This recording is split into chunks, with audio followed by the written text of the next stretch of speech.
तो हेलो दोस्तों, कैसे हैं आप लोग। क्लास 10 के इस साइंस के चैप्टर में आप लोगों का स्वागत है। ऑलरेडी ये इसका 2-3 लेक्चर हो चुका है आनुवंशिकी का, तो जिसमें हम लोग बात करेंगे आज की मेंडल के नियम में प्रयुक्त शब्दावली। यानी मेंडल ने जो नियम दिए उसमें कुछ शब्दों का उन्होंने यूज किया है, उन शब्दों का क्या अर्थ है उसे आज हम लोग समझेंगे। तो यहाँ से देखिए, जीन या कारक। जीन क्या होता है या कारक क्या होता है उसे समझते हैं। लिखे हैं कि मेंडल के अनुसार सजीवों के प्रत्येक लक्षण का नियंत्रण कुछ कारकों या निर्धारकों द्वारा होता है। जो सजीव हैं उनके लक्षण का जो नियंत्रण है कुछ कारकों या निर्धारकों द्वारा होता है। आधुनिक आनुवंशिकी में इन्हीं कारकों को जीन कहा जाता है। जीन आनुवंशिकी की क्रियात्मक इकाई है। जीन क्या है? आनुवंशिकी की क्रियात्मक इकाई है जो किसी लक्षण की वंशागति एवं इसके प्रदर्शन के लिए उत्तरदायी होते हैं। जीन शब्द का सर्वप्रथम प्रयोग जोहानसन ने किया था। किसने किया था? जोहानसन ने किया था। ठीक है, मैं अभी इसको समझाता हूँ आपको। आपने क्लास 9th में जीन सुना होगा, जीन का नाम। जीन क्या होता है कि उसके अंदर जो कोई भी संतति हो, कोई भी अगर जीव हो तो उसके अंदर जो इन्फॉर्मेशन होता है जीव का, जीव बनाने की जितने भी उसके अंदर इन्फॉर्मेशन होता है वो सभी जीन के अंदर वो इन्फॉर्मेशन रहता है। ठीक है, तो उसी प्रकार से यहाँ पर जीन क्या है, उन्होंने यही बताना चाहा कि भाई जितने भी मतलब लक्षण हैं सजीव के, जितने भी लक्षण हैं वो किसके अंदर है? जीन के अंदर है। ठीक है, जिसे मेंडल ने जीन या कारक बोला था। ठीक है, तो आगे बढ़ते हैं और चीज़ों को समझते हैं। अगला क्या है? युग्म विकल्पी। युग्म विकल्पी अथवा एलिलोमॉर्फ। विपरीत लक्षणों वाले युग्मों को युग्म विकल्पी कहते हैं। अब विपरीत लक्षणों वाले युग्म को युग्म विकल्पी कहते हैं। जैसे यहाँ पर एक कैपिटल आर है, स्मॉल आर है। इसमें युग्मों में एक गुणसूत्र आपको कैपिटल आर का दिख रहा है, एक स्मॉल आर का दिख रहा है। ठीक है, अतः एक ही विपर्यासी लक्षण के दोनों विकल्पों को नियंत्रित करने वाले जीन के युग्म को युग्म विकल्पी कहते हैं। तो ये एक युग्म विकल्पी है जिसमें आपको अलग अलग क्या दिख रहे हैं? लक्षण वाले ये जीन्स दिख रहे हैं। ठीक है, अगला क्या है? ठीक है, आगे देखिए, समयुग्मजी एवं विषमयुग्मजी क्या है? जब एक विपर्यासी लक्षण को नियंत्रित करने वाले दोनों जीन एक ही प्रकार के हों, दोनों जीन एक ही प्रकार के हों तो इसे समयुग्मजी कहते हैं। इसमें स्वपरागण या अंतः प्रजनन होने पर संतति पैतृकों के समलक्षणी एवं समजीवी होती है। इन बातों को बहुत ही ध्यान देना पड़ेगा क्योंकि कोई भी लाइन यहाँ पर बन सकती है। ठीक है, तो समझते हैं कि जो समयुग्मजी हैं वो स्वपरागण करते हैं। ठीक है, और देखिए यहाँ पर पैतृकों के समलक्षणी एवं समजीवी होते हैं। मतलब उनके जो पैतृक हैं, पिता पक्ष जो होता है, जो माता पिता होते हैं उनके ही जैसे उनके अंदर लक्षण होते हैं। समयुग्मजी लक्षण शुद्ध होते हैं। कैसे होते हैं? शुद्ध। अब शुद्ध क्या होता है अभी आगे समझ में आ जाएगा आपको। समयुग्मजी लक्षण क्या होते हैं? शुद्ध होते हैं। किंतु जब विपर्यासी लक्षण को नियंत्रित करने वाले दोनों जीन अलग अलग हों तो इसे विषमयुग्मजी कहा जाता है। इसे क्या कहा जाता है? विषमयुग्मजी कहा जाता है। इसमें स्वपरागण या अंतःप्रजनन होने पर संतति में प्रभावी दोनों विपर्यासी लक्षण व्यक्त होते हैं।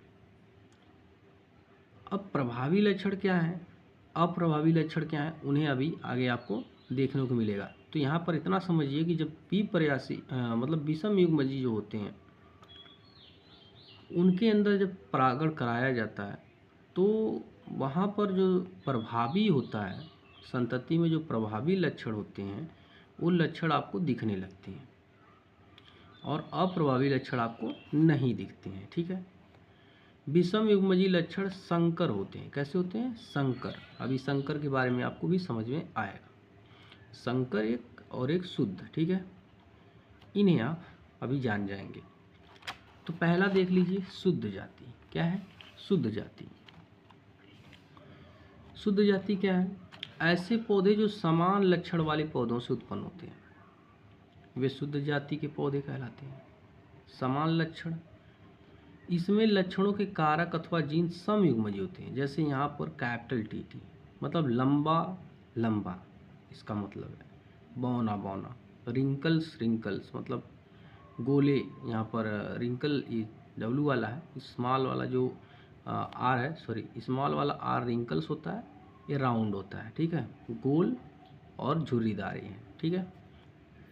तो यहाँ पर क्या है कि अगर सेम नंबर आ रहा है, मतलब कैपिटल टी, तो ये आपका शुद्ध जाति की। ऐसे ही स्मॉल टी ये बौना है, ये शुद्ध लंबा है, ये शुद्ध बौना है, ये शुद्ध गोला है। ठीक है, ये शुद्ध झुर्रीदार है। तो ऐसे करके यहाँ पर ये सब है। एक अच्छी बात यहाँ पर और लिखी है, दो शुद्ध जातियों में परस्पर संकरण होने पर अगली पीढ़ी में शुद्ध लक्षण वाले जंतु अथवा पौधे ही उत्पन्न होते हैं। इसे मैं आपको समझाता हूँ।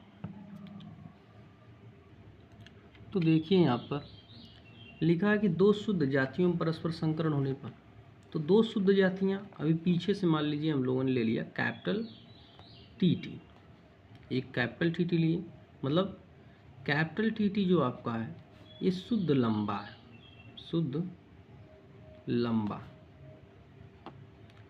और स्मॉल टी ले लिए, ये आपका है शुद्ध बौना, शुद्ध बौना।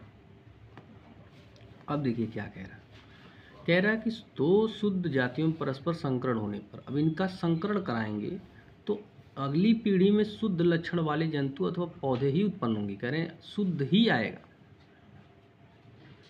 अगर इनका हम संकरण कराएंगे तो देखिए ऐसा यहाँ पर इन्होंने बोला है।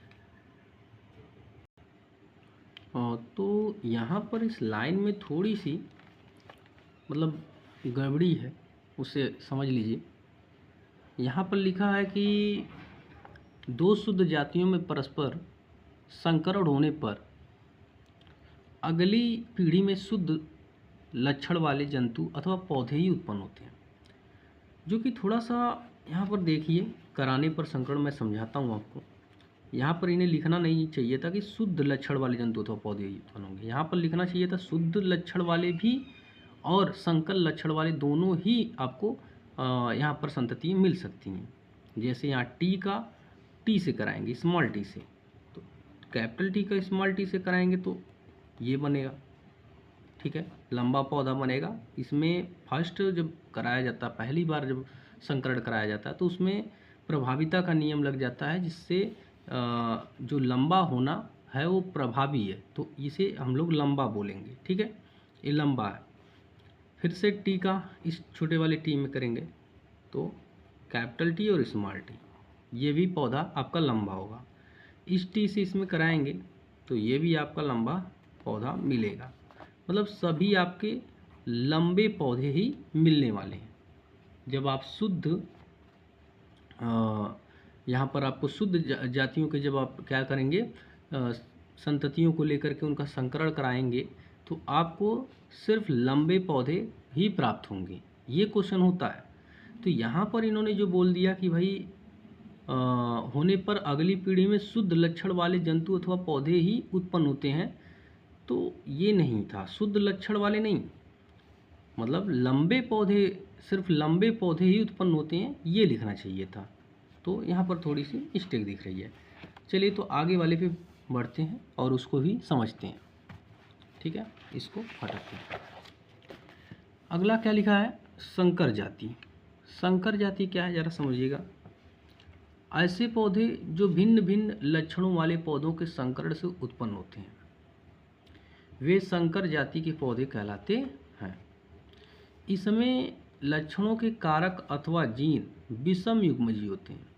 जो संकर जाति है उसमें जो जीन होते हैं वो विषम युग्मजीय होते हैं। सम युग्मजीय में दोनों लेटर्स क्या होते हैं, सेम सेम होंगे, लेकिन विषम युग्मजीय में क्या होगा कि दोनों अलग अलग होंगे। ठीक है, एक कैपिटल आर होगा तो एक स्मॉल आर होगा। जैसे यहाँ पर आपको capital T, capital R, small R आदि, ये जो है आपके ऐसे अगर कहीं दिख रहे हैं जीन तो उन्हें हम संकर जाति बोलेंगे। ठीक है, दो संकर जातियों के परस्पर संकरण से शुद्ध और संकर दोनों प्रकार के जंतु अथवा पौधे उत्पन्न होते हैं। तो इसे समझिए, अभी मैं इसे करके दिखाता हूँ आपको। तो आपको बताया गया कि दो संकर जातियों को अगर हम लोग संकरण कराएंगे तो शुद्ध और संकर दोनों प्रकार की आपको यहाँ पर जातियाँ देखने को मिलेंगी। जैसे यहाँ पर देखिए, एक शुद्ध हो गया, ठीक है, और एक संकर ले लेते हैं हम लोग, कैपिटल टी और स्मॉल टी। ठीक है, ये शुद्ध हो गया आपका, ये शुद्ध जाति का हो गया, शुद्ध जाति, और ये संकर जाति का हो गया। ठीक है, तो हाँ, तो अब इनका अगर संकरण कराया जाए, देखिए कैपिटल टी से कैपिटल टी, तो कैपिटल टी टी, तो यहाँ पर आपको शुद्ध जाति का मिल गया। ठीक है, और कैपिटल टी और स्मॉल टी से कराएंगे तो ये आपको संकर जाति का मिल गया। इससे कराएंगे कैपिटल टी से कैपिटल टी, फिर से आपको शुद्ध मिल गया, और इस कैपिटल टी से स्मॉल टी, तो आपको क्या मिल गया, संकर जाति का मिल गया। तो आप देख रहे हैं कि जब एक शुद्ध जाति का और एक संकर जाति के संततियों का जब संकरण कराया जा रहा है तो आपको दो शुद्ध और दो संकर जाति के संततियाँ देखने को मिलती हैं। ठीक है, तो आई होप आपको यहाँ पर बातें समझ में आ चुकी होंगी। तो आगे देखिए, प्रभावी एवं अप्रभावी क्या है। प्रभावी युग्म विकल्पी कारकों में वह लक्षण जो समयुग्मजी और विषम युग्मजी दोनों अवस्थाओं में प्रदर्शित होता है, समयुग्मजी हो चाहे विषम युग्मजी, दोनों अवस्थाओं में वो प्रदर्शित होता है, प्रभावी लक्षण कहलाता है। जैसे पौधे का लंबापन होना और पुष्प का लाल रंग होना। तो लंबापन होना ये आपको समयुग्मजी और विषम युग्मजी दोनों में दिखाई दे रहा है। जैसे आपको दिखाएं हम यहाँ पर, तो आप देख सकते हैं यहाँ, ये जो है आपका समयुग्मजी है कि नहीं है। तो समयुग्मजी में ये कैपिटल टी आपको दिख रहा है ना, लंबापन के हैं, और ये देखिए विषम युग्मजी हैं, तो इसमें भी कैपिटल टी आपको दिख रहा है। तो जो प्रभावी लक्षण होंगे वो आपको दिख जाएंगे। ठीक है, जो जैसे अब देखिए कहीं स्मॉल टी टी है, जैसे मान लीजिए यहाँ पर देखिए, ठीक है, तो यहाँ स्मॉल टी टी है, तो ये आपका कहने का मतलब ये आपका समयुग्मजी है। ठीक है, समयुग्मजी, और यहाँ पर भी आपको देखिए, यहाँ पर भी समयुग्मजी था, ये विषम युग्मजी था। तो समयुग्मजी और विषम युग्मजी दोनों में आपको जो प्रभावी लक्षण होगा वो दिख जाएगा, लेकिन जो समयुग्मजी होगा, मान लीजिए ये समयुग्मजी है, ये सिर्फ छोटा छोटा के लिए समयुग्मजी, तो यहाँ पर तो आपको दोनों लक्षण, जैसे अब जा कर के यहाँ पर आपको जो अप्रभावी लक्षण है, अप्रभावी लक्षण जैसे बौना होना, ठीक है, लंबा होना प्रभावी लक्षण है और बौना होना अप्रभावी लक्षण है। अब जाके आपको पता चलेगा कि ये बौना है। अगर इसी के साथ कैपिटल टी होता जैसे यहाँ पर है, तब आपको पता नहीं चलता कि ये पौधा बौना है या लंबा है, तो आपको इसको लंबा में गिनना पड़ता, ये लंबा है। ठीक है, जब दोनों स्मॉल टी टी रहेंगे तब आप बोल पाओगे कि ये बौना है। ठीक है, आई होप आपको ये बातें समझ में आई होंगी। तो अगला क्या है, यहाँ पर आपको पौधों का लंबापन और पौधों का लाल रंग, ये दोनों आपको देखने को मिलेगा प्रभावी लक्षण में। ठीक है, वह लक्षण जो केवल समयुग्मजी स्थिति में प्रदर्शित होता है, समयुग्मजी स्थिति में सिर्फ प्रदर्शित होगा। मैंने बताया ना कि जब दोनों सेम सेम नंबर होंगे तभी आपको पता चलेगा कि उसमें विषम जो अप्रभावी लक्षण है उसी में छुपा रहता हो। तथा विषम युग्मजी अवस्था में अपने आप को प्रदर्शित नहीं कर पाता हो, विषम युग्मजी में वो प्रदर्शित अपने आप को नहीं कर पाता है, अप्रभावी लक्षण कहलाता है। ठीक है, बौनापन हो गया, पुष्प का सफ़ेद रंग हो गया आदि, ये सब क्या है? अप्रभावी लक्षण है। ठीक, चलिए लक्षण प्रारूप एवं जीन प्रारूप। लक्षण प्रारूप एवं जीन प्रारूप क्या है, इसे समझने की कोशिश करते हैं। लक्षण प्रारूप जीव के विभिन्न दैहिक लक्षण जैसे आकार, आकृति, रंग, स्वभाव आदि को व्यक्त करता है, जो लक्षण प्रारूप है। ठीक है, समान लक्षण प्रारूप वाले जीवों की जीनी संरचना समान हो सकती है, वो तो होगी, समान लक्षण वाले हैं, वो एक ही जैसे संतति हैं, तो अगली जो संतति आएगी तो उसके अंदर के कुछ जो जितने भी गुण हैं लगभग वो तो आएंगे ही। तो वही बोला जा रहा है कि समान लक्षण प्रारूप वाले जीवों की जीनी संरचना समान हो सकती है और नहीं भी हो सकती। कभी कभार कुछ चीज़ें उसमें बदलाव हो जाता है कारकों की वजह से। बताया गया था कि जैसे ताप है और भी बाह्य कारक हैं, जल है, उन सब से कुछ ना कुछ गड़बड़ियाँ हो जाती हैं तो उसमें भिन्नता देखने को मिलता है। अगला देखिए। ठीक है, संकर एवं संकरण क्या है? जब तुलनात्मक लक्षण वाले नर और मादा के मध्य निषेचन कराया जाता है तो इस क्रिया को संकरण कहते हैं। वही जब दो संततियों के बीच संकरण कराया जाता है, दो संततियों के बीच जब मतलब कराया जाता है उसी को संकरण कहते हैं। ठीक है, मतलब उन लोगों का रिएक्शन कराया जाता है मान लीजिए, तो संकरण कहते हैं उसी को। जैसे यहाँ पर देखिए,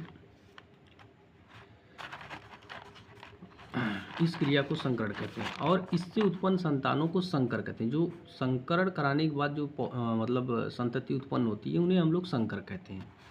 जैसे शुद्ध लंबे कैपिटल टीटी तथा शुद्ध बौने स्मॉल टीटी पौधे को क्रॉस कराने पर संकर लंबे पौधे प्राप्त होते हैं। तो अभी हमने ये क्रॉस करा के आपको दिखाए हैं, अभी हम जस्ट आपको दोबारा दिखाते हैं। ठीक है, जैसे यहाँ आप देख सकते हैं कि शुद्ध यहाँ पर लंबा पौधा और शुद्ध बौना पौधा दिख रहा होगा आपको, दोनों का संकरण कराया गया तो आपको सिर्फ लंबे पौधे देखने को मिले हैं। ये लंबे पौधे हैं, क्योंकि इन्हें लंबे पौधे बोल क्यों रहे हैं लंबे पौधे? क्योंकि ये जो स्मॉल टी है ये अप्रभावी लक्षण है, बौनापन का लक्षण है। तो बौनापन का जो लक्षण है ये इस पे दिखेगा ही नहीं, सिर्फ लंबा ही ये दिख पाएगा। अगर दोनों टी स्मॉल रहता तो हम कहते हैं कि हाँ ये बौना है, क्योंकि ये अब जाके दिख पा रहा, क्योंकि ये समयुग्मजी है। समयुग्मजी में ही दिख पाता है जो अप्रभावी लक्षण होता है, अभी आपको मैंने बताया। ठीक है, तो यहाँ तक बातें आपको क्लियर होंगी। तो चलते हैं नेक्स्ट पेज पर। तो देखिए एक संकर संकरण क्या है। एक संकर संकरण क्या है? मेंडल ने अपने प्रयोगों में एक समय में केवल एक तुलनात्मक आनुवंशिक लक्षण की वंशागति का अध्ययन किया। एक लक्षण का उन्होंने किया था, ठीक है ना। इसे एक संकर संकरण कहते हैं। जैसे लाल पुष्प वाले पौधे तथा सफ़ेद पुष्प वाले पौधे के मध्य संकरण। तो जब वो संकरण कराते थे तो वो सिर्फ एक प्रभावी लक्षण, मतलब एक लक्षण को ध्यान में रख करके वो कराते थे। जैसे मान लीजिए लंबा पौधा है और बौना पौधा है, तो उन्होंने उसमें सिर्फ एक लक्षण को, लंबा ही मतलब लक्षण को देख करके, लंबा और बौना लक्षण को देख करके ही वो जब संकरण कराते थे तो उन्हें मिलता था देखने को कि लंबे पौधे बने, या जो संकरण होने के बाद जो संततियाँ बनती थीं उसमें देखते थे कि वो लंबे बने हैं या बौने बने हैं। बस ये कहना चाहते हैं। तो जब एक संकरण, मतलब मेंडल ने अपने प्रयोगों में एक समय में केवल एक तुलनात्मक आनुवंशिक लक्षण, जब एक लक्षण को ध्यान में रख करके संकरण कराया जाता है तो उसे एक संकर संकरण कहते हैं। इतना ध्यान रखना है आपको। जब एक लक्षण को ध्यान में रख के संकरण कराया जाता है। तो अगला द्विसंकर संकरण, नाम से ही पता चल रहा, जब दो लक्षण आपको दिखेंगे, यहाँ पर दो लक्षण देख करके आप संकरण कराएंगे तो उसे द्विसंकर संकरण कहते हैं, ठीक है ना, द्विसंकर संकरण कहते हैं। जब दो तुलनात्मक आनुवंशिकी लक्षणों को ध्यान में रखकर संकरण कराया जाता है तो इसे द्विसंकर संकरण कहते हैं। जैसे गोल व पीले बीज, गोल और पीले बीज दोनों को देख करके यहाँ पर आपने कराया, गोल व पीले बीज वाले पौधे का हरे व झुर्रीदार बीज वाले पौधों के मध्य संकरण। गोल व पीला था एक पौधा और दूसरा हरा व झुर्रीदार था, दोनों का संकरण कराया गया। तो इस दोनों में दो दो लक्षण दिख रहे हैं आपको। तो जब दो लक्षणों को देख करके आप संकरण कराएंगे तो द्विसंकर संकरण होगा, और जब एक लक्षण को ध्यान में रख करके आप संकरण कराएंगे तो एक संकर संकरण लक्षण कहलाता है, ठीक है। तो अगली वाले पे चलते हैं, सब इधर छोटे छोटे हैं जिसे आप आराम से समझ पाएंगे। संकर पूर्वज संकरण, ये क्या है? यफोन पीढ़ी में प्राप्त संतानों और उनके किसी भी एक जनक के बीच होने वाले संकर को संकर पूर्वज संकरण कहते हैं। यानी फर्स्ट पीढ़ी में जब संतानों के बीच में संकरण कराया जाता है तो संकर पूर्वज संकरण कहलाते हैं। वही क्या होता है? संकर पूर्वज संकरण कहलाते हैं। जैसे ये देखिए, यहाँ पर आप देख सकते हैं स्मॉल टी और कैपिटल टी, स्मॉल टी और स्मॉल टी टी है, ठीक है। तो ये आपका जो है एक संकर जाति का है और एक आपको शुद्ध जाति का है, देख रहे हैं। तो वही कह रहे हैं कि जब एक संकर जाति और एक शुद्ध जाति के बीच आप संकरण कराएंगे तो उसे संकर पूर्वज संकरण कहते हैं, ठीक है। इतना आप यहाँ पर समझ लीजिए। आगे बढ़ते हैं। परीक्षण संकरण क्या है? ये परीक्षण संकरण, इसे समझने की कोशिश करते हैं। जब F1 पीढ़ी के विषम युग्मजी संकर का संकरण, देखिएगा, समझने की कोशिश करिएगा। जब F1 पीढ़ी के विषम युग्मजी संकर का संकरण, विषम युग्मजी जिसमें एक कैपिटल टी हो और एक स्मॉल टी हो, वो विषम युग्मजी होता है। संकरण सम युग्मजी अप्रभावी जीन के साथ कराया जाता है। एक सम युग्मजी ले लेना है, या दोनों टीटी लेना है, या तो दोनों स्मॉल टीटी ले लेना है, ठीक है।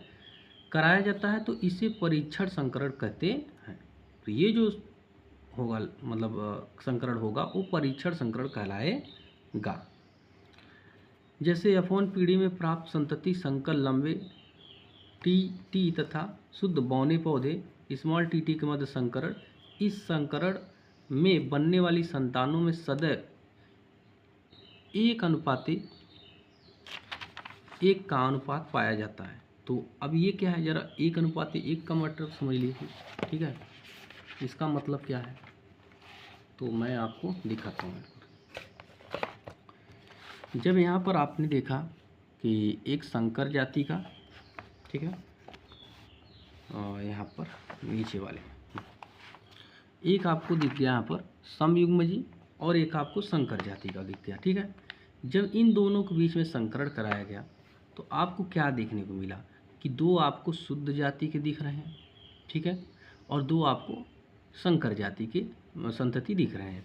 तो जब इनका आप रेशियो निकालोगे तो 2 ये थे और 2 ये भी थे, दोनों का जब रेशियो निकालोगे तो ये दोनों कट जाएंगे एक बार में, तो 1:1 आपको देखने को मिलेगा। यानी इनकी जो मतलब संतति हैं वो 1:1 के अनुपात में है, ठीक है। तो ये यहाँ पर कहना चाहते हैं आप। अगला देखिए, F1 पीढ़ी क्या है? F1 पीढ़ी में समझते हैं, आपको दिख रहा होगा चीज़ें बढ़िया। F1 पीढ़ी पैतृक पीढ़ी के बीच संकरण कराने से प्राप्त पीढ़ी प्रथम संतानी पीढ़ी कहलाती है। जो पहली पीढ़ी आप एक दूसरे से संकरण कराते हो वो पैतृक पीढ़ी कहलाती है। दूसरी पीढ़ी क्या है? प्रथम संतानी पीढ़ी से जो प्राप्त संततियाँ होती हैं या जीव होते हैं कि स्वसंकरण से प्राप्त पीढ़ी द्वितीय संतति पीढ़ी कहलाती है। तो यहाँ तक की बातें आपको समझ में आई होंगी। तो मिलेंगे नेक्स्ट वीडियो में अब हम लोग, ठीक है, क्योंकि ये वीडियो काफ़ी लंबा हो चुका है। और बहुत सारी जानकारियाँ मैंने इसमें दी। तो आप लोग नोट्स वगैरह काफ़ी अच्छा बनाइए, जिस प्रकार से हमने बना के यहाँ पर आपको दिखाए हैं, और चीज़ों को रिवाइज़ ज़रूर करिए ताकि चीज़ें भूल ना सकें आप। ठीक है, तो चलिए मिलते हैं नेक्स्ट वीडियो में।